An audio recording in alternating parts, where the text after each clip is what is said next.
here's my list. You guys both had Warner at 1. I'm going to go with Kittle at 1. And the only reason I'm trying to, I mean, it's hard. They're both future Hall of Famers. To me, Kittle has no weaknesses. And he's actually almost held back. Like, imagine if he got to play with Joe Burrow or Patrick Mahomes. I mean, he's played so, I mean, Brock's good, but I think his numbers could be even greater if he had another quarterback or a play caller who was more committed to calling plays for him. So that's his whole career too. Yeah. I mean, he has no weaknesses. And then with Fred's great too, but like he's way better in coverage than he is against the run. And I think he really benefited from Dre Greenlaw.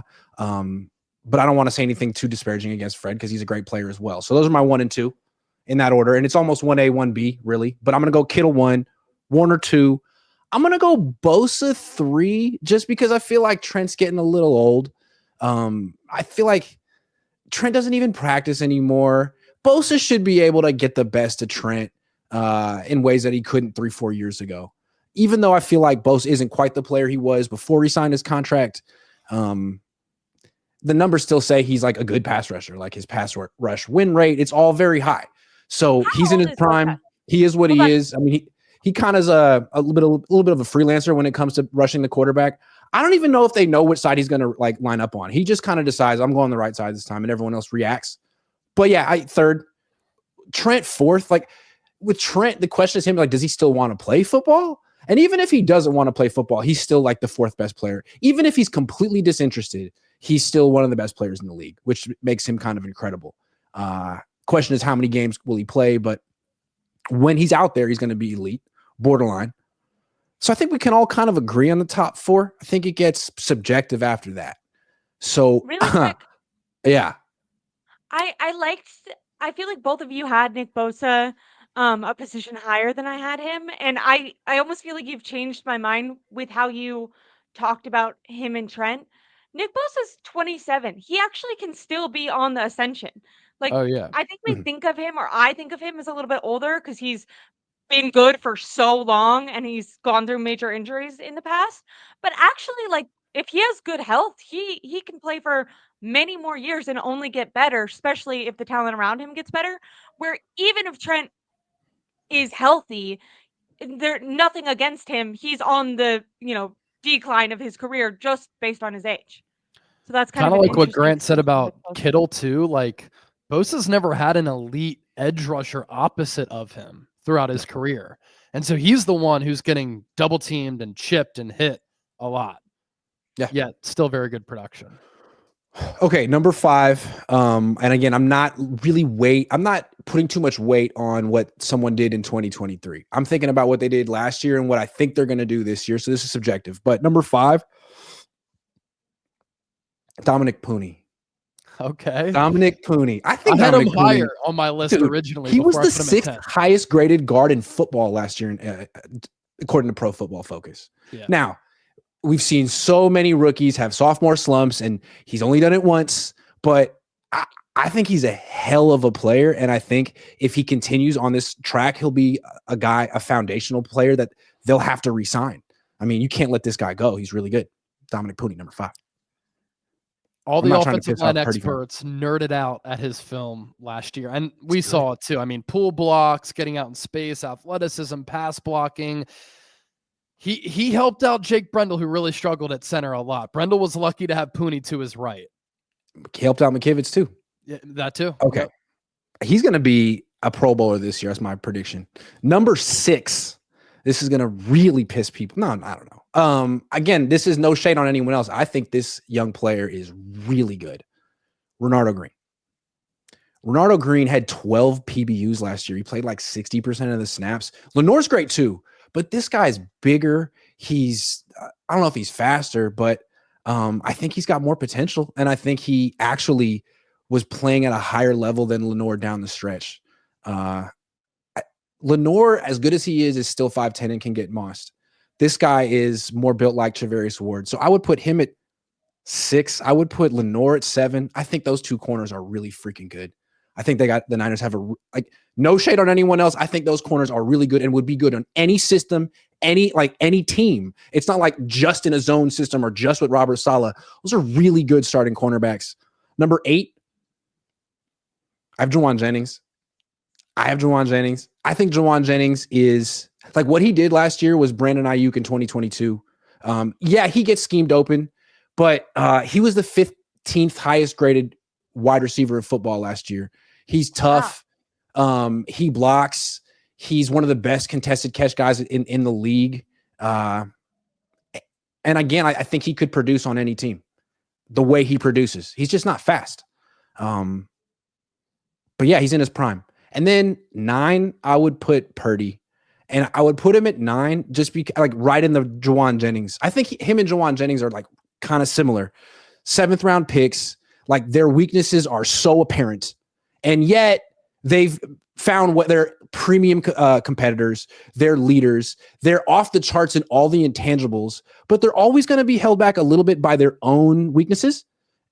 So with Purdy, I think we saw those last year. When you take Christian McCaffrey out of the equation, his production is very Jimmy Garoppolo-esque. The way they get to the production is different. They're different players, but at the end of the day, like his numbers last year were almost exactly Jimmy G's numbers from 2021. And I'm starting to look back at Brock's 2023 season as maybe the outlier. Like maybe all that happened Brock's 2023, Ayuk's 2023. Maybe that's because freaking Christian McCaffrey was the best player in football that year. And the Niners haven't had a guy like that. Maybe I'm overreacting. I haven't even put Christian McCaffrey on my top 10 list yet. And I'm not going to. Number 10, I'm putting Ricky Pearsall. I think that dude is the most explosive player on the offense right now and is going to be their leader in receiving yards this year. I'm not putting Christian on the list because I think he's washed, and I could be wrong. But he took his time coming back last year. He was cautious. He was safe, and he was bad. 4 yards a carry, five missed tackles forced. He didn't reach 18 miles an hour in a single game. I mean, maybe having a full offseason this year will change that, or maybe he's just old. I don't have high hopes for Christian McCaffrey. I think a lot of times when running backs fall off, they fall off quick, and it's they don't get it back. So that's my list. I hope I'm wrong for the sake of the Niners, because that's pretty bleak. Prize Picks will give you $50 when you play your first $5 lineup. Win or lose, you'll get $50 for playing. Use promo code Cohn, COHN, and download the app now. Man, is this more of like a projection list? Yes. Because I like the idea that Ricky is going to be so important. He hasn't proven it, but I think he's going to have a big year. I do. Okay.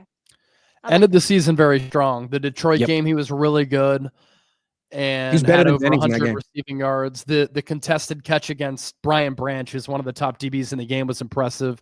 And then week 18, his numbers weren't as good, but against the Cardinals, he had another really tough Josh Dobbs for a touchdown. No, I know. Yeah. But I'm saying the contested catches that he had the last couple of weeks for touchdowns were like really impressive plays that are not easy. And we see receivers drop those passes all the time. And so the pop plays, the explosive plays that Pearsall had last year, I think about the end around for 40 against the Cowboys, what he did against Detroit, what he did against Arizona. Ayuk couldn't have done that. The end around for 40. Ayuk's not that explosive. He's more explosive than Ayuk. I don't want to get ahead of myself here, but I like Ricky Pearsall. The short area quickness and burst with like the route running and the footwork backs up that explosiveness, I think. Mm-hmm. And also the 2023 Niners team, it's going to be one of the best teams that never won a Super Bowl that should have. Debo is over 1,000 all-purpose. A lot of people don't realize that. McCaffrey went over 2,000 all-purpose. Kittle was a first-team All-Pro, over 1,000 receiving yards, and Ayuk was over 1,000 receiving yards too. And McCaffrey and Purdy were both top 5. Do you guys remember this? Like before the Niners lost that Super Bowl, people were talking like, "Is this the best Niners team of all time?" Yeah. Are they better than the 94 Niners? Like 94 and stuff. Yeah. But that was the bar that they set for themselves. And that's why the Eagles eviscerating that Chiefs team in the Super Bowl was so devastating to the Niners, I think, because the Niners should have been able to do that to the Chiefs as well. The Chiefs were not that good. It bothers me when fans are like, the officials kept the Niners from winning that game. It's like, okay, think about what happened in that game. They were going to score on the first drive. McCaffrey fumbled. Yep. They had a blocked extra point. They had a muffed punt. They didn't block Chris Jones on the biggest play of the game. And that's like only 4 of the mishaps that they had in a game that is decided on the margins in the Super Bowl against Andy Reid, Patrick Mahomes, and the Chiefs. You can't shoot yourselves in the foot that many times. And when you do, oftentimes you always lose. Yeah. Absolutely. All right. Wait, Let's really quick, just. Oh, go ahead. something that I liked, a point that you made while you were talking about your list, Grant. The Lenore, he would be good in any system. He's done great through multiple different D Yeah. coordinators. That's He's a really good underrated. player. When we look at That's the why I put offense, him we above go, Jennings, because like I feel like sometimes the Niners' offensive weapons are like boosted by Kyle. Like he gets them open, he gives them opportunities to get yards after the catch, and they wouldn't necessarily get like the Lenore's in same his way. production on other teams. But Lenore would do this on any team, and it's not like he's being boosted up by an incredible front seven. Sorensen, Steve Wilkes, like it didn't matter. Everyone else, it's like, oh, okay. Even with Nick Bosa, it's like Robert Saleh's going to come back, and that's going to really help. But wow, how interesting! I didn't think how impressive it is that they've changed defensive coordinators 3 times now, and Lenore has stood out every single year. But then when I think about like Lenore versus Jennings one-on-one, I feel like Jennings has the advantage just because he's 5 inches taller than Lenore. Like that's a tough matchup for Lenore. But I don't. Maybe that's not a way to rank them against each other. Skill sets. Yeah, I would take Jennings one-on-one in that matchup. As much as I really like the Renardo Green pool. First of all, Saleh said he's one of the best players on the team. You mentioned he was 11th in pass breakups. He was top 25 in passes defended, which is a slightly different stat than pass breakups. And he put up those numbers despite only starting 7 games. So that's like 63% of the snaps for 2025. Yep. 12 pass breakups according to PFF and 63% of the snaps. Like this is a guy who could, I don't know. I mean, Charvarius Ward led the league in pass breakups in 2023. That seems like this guy's skill set.